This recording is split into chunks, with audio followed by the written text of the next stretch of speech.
भवानी शंकरो वंदे श्रद्धा विश्वास रूपिणौ याभ्याम विना न पश्यन्ति सिद्धः स्वान्तः स्थमीश्वरम। हर हर महादेव। हार्दिक स्वागत करता हूं आप सभी भगवत प्रेमी दर्शकों का आपके अपने ही YouTube चैनल जगत पिता शिव में।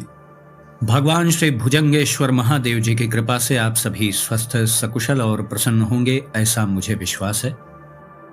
उत्तप्त हेम रुचिराम रविचंद्र वहनी नेत्रां धनुश्चरयुतांकुशपाशशूलम् रम्यैर्भुजैश्च दधतीं शिवशक्तिरूपां कामेश्वरीं हृदि भजामि धृतेन्दुलेखाम्। अर्थात मैं मस्तक पर अर्धचंद्र धारण करने वाली शिव शक्ति स्वरूपा भगवती कामेश्वरी का हृदय में चिंतन करता हूँ। वे तपाए हुए स्वर्ण के समान सुंदर हैं। सूर्य, चंद्रमा और अग्नि ये ही तीन उनके नेत्र हैं तथा वे अपने मनोहर हाथों में धनुष, बाण, अंकुश, पाश और शूल धारण किए हुए हैं। आज का वीडियो इस विषय पर है कि एक शिव भक्त को नवरात्रि जैसे शुभ अवसर पर क्या करना चाहिए, क्योंकि आप सभी जानते हैं कि गृहस्थ धर्म में पंचदेवों का पूजन परम आवश्यक है। पंचदेवों का अर्थ है श्री गणेश जी, सूर्य देवता, श्री हरि विष्णु जी, महादेव जी और माता जगदम्बा। यही पंचदेव कहे जाते हैं और गृहस्थ धर्म में इन पांचों का पूजन करना एक गृहस्थ व्यक्ति का दायित्व है। तो ऐसी धारणा यदि किसी ने रखी हुई है कि मेरे इष्ट देव तो महादेव हैं, या मेरे इष्ट देव तो श्री हरि विष्णु हैं, या श्री राम जी हैं, या श्री कृष्ण हैं, या गणेश जी हैं, आपके कोई भी इष्ट देव हों तो भी आपको माँ जगदम्बा का पूजन, उनकी उपासना आपको करनी ही पड़ेगी। ये आपका गृहस्थ धर्म में एक दायित्व है। छोटा सा उदाहरण इसका समझें। जब घर में कोई मांगलिक कृत्य होता है तो सर्वप्रथम गौरी गणेश जी का ही पूजन होता है। माता जगदम्बा के बहुत स्वरूप हैं। जब जगदम्बा शब्द बोला जाता है तो उसमें महाकाली, महालक्ष्मी और महासरस्वती तीनों का समावेश होता है। जैसे माता दुर्गा जी क्या हैं? त्रिगुणात्मिका स्वरूप हैं, यानी वो महाकाली, महालक्ष्मी और महासरस्वती का त्रिगुणात्मिक सम्मिलित स्वरूप है। इसीलिए आप देखिए कि माता दुर्गा जी में महालक्ष्मी जी के भी गुण हैं, महासरस्वती जी के भी गुण हैं और माता कालिका के भी गुण हैं। इसीलिए माता दुर्गा जी का एक नाम त्रिगुणात्मिका भी है। इसीलिए आपने नाम मंत्रों के रूप में कभी न कभी सुना ही होगा कि दुर्गा जी के लिए ऐसा कहा भी जाता है, श्री त्रिगुणात्मिकायै नमः, क्योंकि वो उनका नाम है। वो तीनों गुणों की रिप्रेजेंटेटर हैं, यानी तीन गुण जो प्रधान रूप से इस सृष्टि में हैं, सतगुण, रजगुण और तमगुण, इन तीनों का सम्मिलित रूप से प्रतिनिधित्व माता जगदम्बा, माता दुर्गा जी करती हैं। तो इसलिए मैं प्रारंभ में वीडियो के यह बात इसलिए बता रहा हूं क्योंकि मैंने अपने जीवन में ऐसे लोगों को भी देखा है जो ऐसा कहते पाए जाते हैं कि मेरे इष्ट देव तो श्री हरि हैं, मुझे क्या जरूरत शक्ति की पूजा करने की। कोई कह देता है कि मैं तो महादेव जी का ही दीवाना हूँ, मुझे और किसी की क्या आवश्यकता। तो यह बस एक मतिमंद व्यक्ति का लक्षण है और विशुद्ध रूप से यह व्यर्थ प्रलाप है। इसीलिए मैं प्रारंभ में ही यह स्पष्ट कर देना चाह रहा हूँ कि माता जगदम्बा का पूजन प्रत्येक गृहस्थ व्यक्ति के लिए अनिवार्य है। अनिवार्य का मतलब समझ जाइए, अनिवार्य मतलब करना ही है, कोई इफ एंड बट उसमें है नहीं। हाँ, यह बात अलग है कि कोई प्रधान रूप से अपना इष्ट माता दुर्गा जी को, माता जगदम्बा जी को ही मानता है तो उन्हें विशेष रूप से अधिक समर्पित रहना पड़ता है नवरात्रि में माता जगदम्बा के प्रति। लेकिन आपके कोई भी इष्ट देव हों तो भी आपको पूजन सामान्य रूप से जगदम्बा जी का करना ही पड़ेगा। आप उससे बच नहीं सकते हैं। यदि आप नहीं कर रहे हैं तो कहीं ना कहीं आप अपने गृहस्थ धर्म को विकृत कर रहे हैं, बस और क्या है, नुकसान आप ही का है उसमें। जो भी भक्तजन अपने घर में नवरात्रि में कलश स्थापन करते हैं तो वो भी बहुत उत्तम कार्य है, वो भी करना ही चाहिए। आपके यहाँ कोई आचार्य, कोई पंडित जी आते हों जो विधिवत रूप से कलश स्थापन कराते हों, दुर्गा सप्तशती का पाठ करते हों, फिर उसके बाद 9वें दिन हवन आदि करवाते हों, तो ये सब प्रक्रिया तो बहुत अच्छी है। आपके यहाँ पहले से यदि हो रहा है तो बहुत अच्छा है, उसको एज इट इज आप करते रहें। लेकिन आज का वीडियो तो सामान्य रूप से उनके लिए बनाया जा रहा है जो महादेव जी को अपना इष्ट मानते हैं और महादेव जी की ही शक्ति माता जगदम्बा के लिए भी वो कुछ सेवा करना चाह रहे हैं। तो उन्हें क्या करना चाहिए, मुख्य रूप से आज का वीडियो ऐसे ही भक्तों के लिए है। यदि आप महादेव जी को अपना इष्ट मानते हैं, भगवान शिव को ही आप अपना सर्वस्व मानते हैं तो माता जगदम्बा का पूजन उनकी सेवा भी आपका दायित्व है। लेकिन हर भक्त के लिए ऐसा संभव नहीं हो पाता कि वो विधिवत रूप से नवरात्रि में पाठ कर पाए और भी जो सेवाएं हैं वो कर पाए, क्योंकि वो तो महादेव जी का भक्त है। उसकी दैनिक पूजा पाठ का जो अधिकांश भाग है वो तो महादेव जी के लिए ही है। लेकिन ऐसे भक्तों के मन में यदि ऐसा भाव है कि नवरात्रि में माता जगदम्बा के लिए भी कुछ करना चाहिए, तो आज इस वीडियो में हम वही कुछ सामान्य विधियां आपको बताएंगे जो आप आसानी से कर सकते हैं, और उसमें आपको कोई बहुत विशेष अलग से समय भी नहीं देना होगा। इसी क्रम में सबसे पहला कार्य है कि आपको अपने पूजा स्थल की और अपने घर की विधिवत साफ सफाई करनी चाहिए। बिल्कुल भी गंदगी का नामो निशान कम से कम पूजा स्थल के आसपास तो ना हो। भली प्रकार से अपने पूजन स्थल की आप साफ सफाई करें, और बल्कि नवरात्रि प्रारंभ होने के एक दिन पूर्व ही आप ये कार्य कर लें तो ज्यादा उचित है। दूसरा जो महत्वपूर्ण कार्य है कि नवरात्रि पर्यंत, यानी जब तक नवरात्रि चल रही है, आपको पवित्र वस्त्र धारण करने चाहिए। भले वो पुराने हों लेकिन साफ स्वच्छ हों, धुले हुए हों। अपवित्र वस्त्र धारण करना नवरात्रि में कहीं से भी उचित नहीं है। नवरात्रि में आप अपने वस्त्रों की साफ सफाई का विशेष ध्यान रखें। अब तीसरा महत्वपूर्ण कार्य क्या है, वो ये कि आपको अपने भोजन की पवित्रता को बरकरार रखना है। सबसे अच्छी बात है कि आप सदा सदा के लिए ही मांसाहार आदि तामसिक आहार का त्याग कर दें। यदि फिर भी आप कर रहे हैं तो कम से कम भैया नवरात्रि तक तो बिल्कुल ना करें। और बहुत अच्छा है कि इसी नवरात्रि से आप दृढ़ संकल्प ले लें कि जीव हत्या के दोष में मैं सम्मिलित नहीं होऊंगा और मांसाहार का मैं सदा सदा के लिए परित्याग कर दूंगा। यदि ऐसा संकल्प आप नवरात्रि में लेते हैं तो इससे माता जगदम्बा बहुत प्रसन्न होती हैं। तो यदि आप आहार की पवित्रता रखना चाहते हैं तो बेहतर है कि आप नवरात्रि में ही इस विषय का संकल्प ले लें और पूरे 9 दिन पवित्र आहार करें, पवित्र भोजन करें। मांस मदिरा किसी भी प्रकार के व्यसन से आप बचें और सदा सदा के लिए ही तामसिक आहार का आप परित्याग कर दें तो बहुत उत्तम है। माता जगदम्बा की अद्भुत कृपा आपको प्राप्त होगी यदि आपने मांसाहार का परित्याग करने का संकल्प नवरात्रि में लिया है, तो असीम अद्भुत कृपा आपको प्राप्त होगी और आपको एक आत्मिक बल भी प्रदान किया जाएगा माता की ओर से कि आपका आकर्षण धीरे धीरे तामसिक आहार से हटने लगेगा। चौथा महत्वपूर्ण कार्य है उपवास रखना। अब इसमें बहुत से शिव भक्त ऐसा भी कह सकते हैं कि महाराज जी मैं तो सावन में व्रत रहता हूँ, या कोई कह सकता है कि मैं प्रदोष का व्रत रहता हूँ, कोई मास शिवरात्रि का व्रत रहता है, तो कोई हर हफ्ते सोमवार का व्रत रहता है। तो बहुत से लोग ऐसा कह सकते हैं कि मैं व्रत तो अपने इष्ट देव के निमित्त रखता ही हूँ। तो यदि आप व्रत नहीं रह पा रहे हैं तो कोई दिक्कत नहीं है। बस इतना ही बहुत आवश्यक है कि आप पवित्र भोजन करें, सात्विक भोजन करें। और यदि आप व्रत रहना चाह रहे हैं 9 दिन, आप पहले से रहते आ रहे हैं, तो बहुत सुंदर बात है, आपको करना चाहिए। बस ये है कि व्रत में भी संयम का पालन करें। बहुत अधिक फलाहार की चीजें या व्रत में खाने वाली चीजें ही बहुत ज्यादा नहीं खा लेनी चाहिए। फिर किस बात का व्रत रह गया। आप गौर से सोचें कभी कि जिस दिन व्यक्ति का व्रत होता है उस दिन माताओं बहनों को किचन में अधिक समय देना पड़ता है ना। ये सोचने वाली बात है। यदि व्रत है तो व्रत का मतलब सिर्फ व्रत ही होना चाहिए। यदि आपने व्रत रखा है तो इसका अर्थ है कि आप संयम पूर्वक भोजन करें, थोड़ा आहार लें, उन्हीं वस्तुओं का सेवन करें जो व्रत में खाने के योग्य हैं, जो उचित है। जैसे आपको सादा नमक, जो नॉर्मल नमक होता है सफेद, उसका प्रयोग नहीं करना है। यदि आपको नमक खाना ही है, वैसे तो नमक का प्रयोग, मैं अपना व्यक्तिगत विचार बता रहा हूँ कि किसी भी व्रत में नमक किसी भी प्रकार का नहीं खाना चाहिए।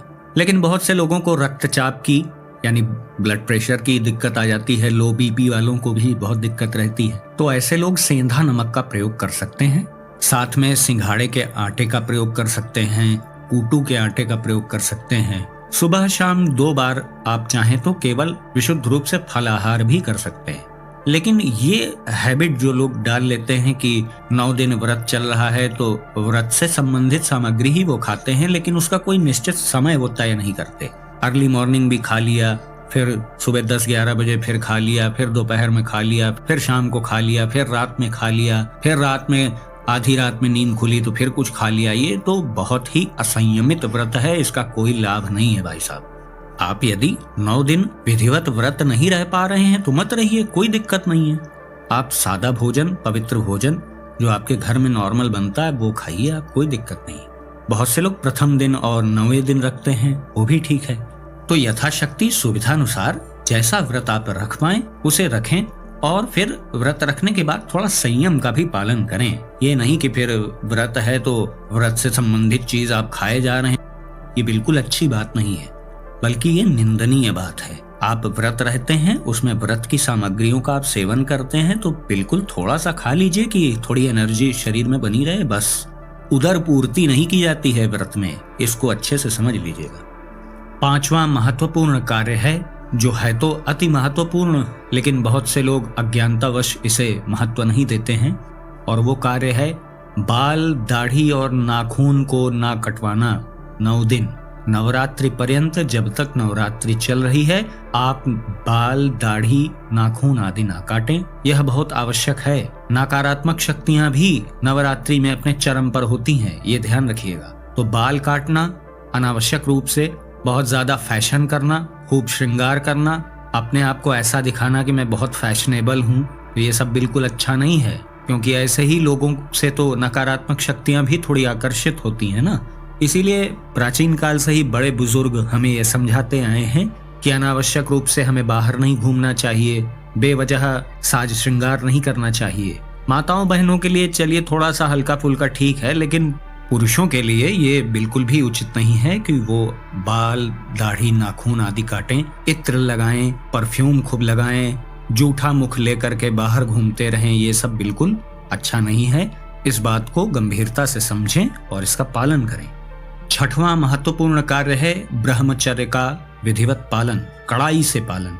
आपके कोई भी इष्ट देव हों, आपको नवरात्रि में संयम का पालन करना चाहिए, ब्रह्मचर्य का कड़ाई से पालन करना चाहिए। और भौतिक रूप से ही नहीं, बाह्य रूप से, शारीरिक रूप से ही नहीं, बल्कि मानसिक रूप से भी कड़ाई से ब्रह्मचर्य का पालन करना चाहिए। व्यर्थ के चिंतन नहीं करने चाहिए।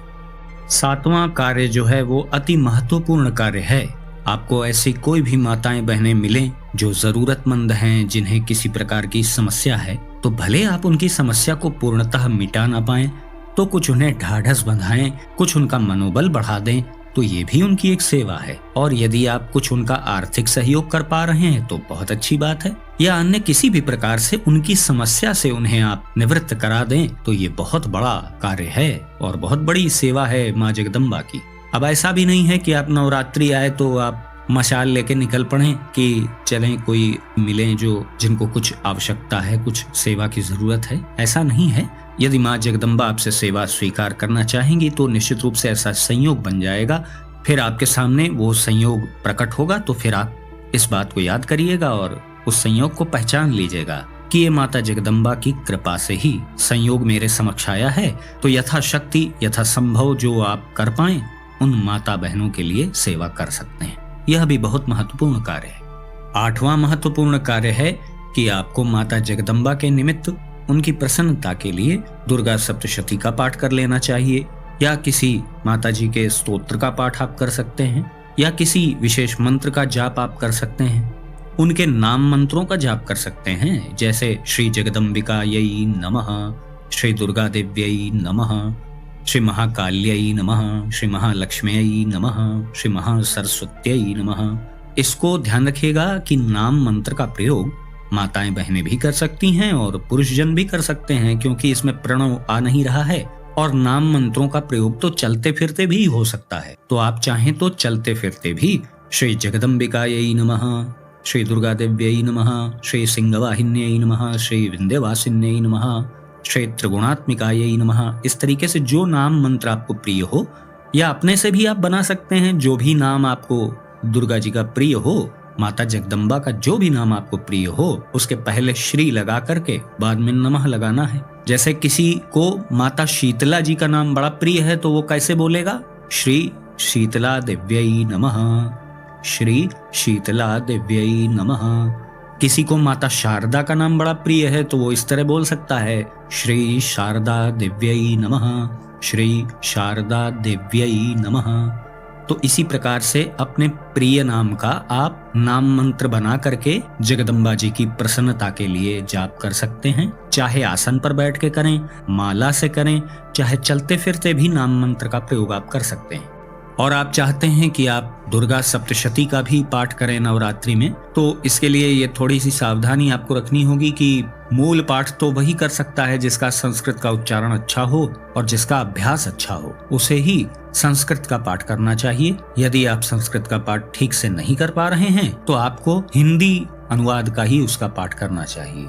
आप दुर्गा सप्तशती की पुस्तक ले लें, उसमें हर अध्याय का आपको हिंदी रूपांतरण भी मिल जाएगा, आप उसका पाठ कर सकते हैं।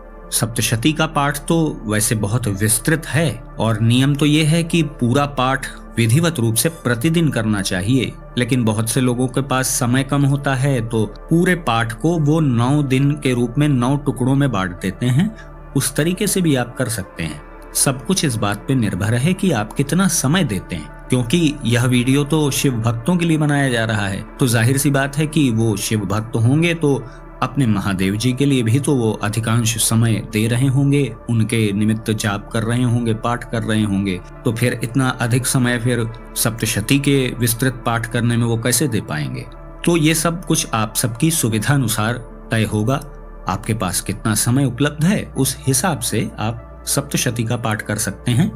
यदि आपको कुछ भी समझ में नहीं आ रहा है तो आप केवल स्फटिक की माला से अथवा रुद्राक्ष की माला से, जिस माला से आप भगवान शिव का जाप करते हो उसी माला से माता जगदम्बा के निमित्त भी जाप कर सकते हैं। और आपको करना चाहिए नवार्ण मंत्र का जाप। इसमें प्रणव का प्रयोग पुरुष साधक कर सकते हैं, लेकिन माताओं बहनों को बिना प्रणव अर्थात बिना ओम के ही इसका जाप करना चाहिए। ओम लग जाने पर यह मंत्र नवार्ण नहीं होता है, तब यह 10 वर्णीय हो जाता है। और प्रणव का जाप तो विशेषतः पुरुषजन ही करते हैं। माताओं बहनों को ऐं ह्रीं क्लीं चामुंडायै विच्चे, बस इतना ही जाप करना चाहिए। और आप ये भी नहीं कर पा रहे हैं तो आपको किसी स्तोत्र का पाठ कर लेना चाहिए। विविध प्रकार के स्तोत्र हैं दुर्गा जी के, जैसे कवच, अर्गला, कीलक स्तोत्र का पाठ आप कर सकते हैं। सप्तश्लोकी दुर्गा का आप पाठ कर सकते हैं।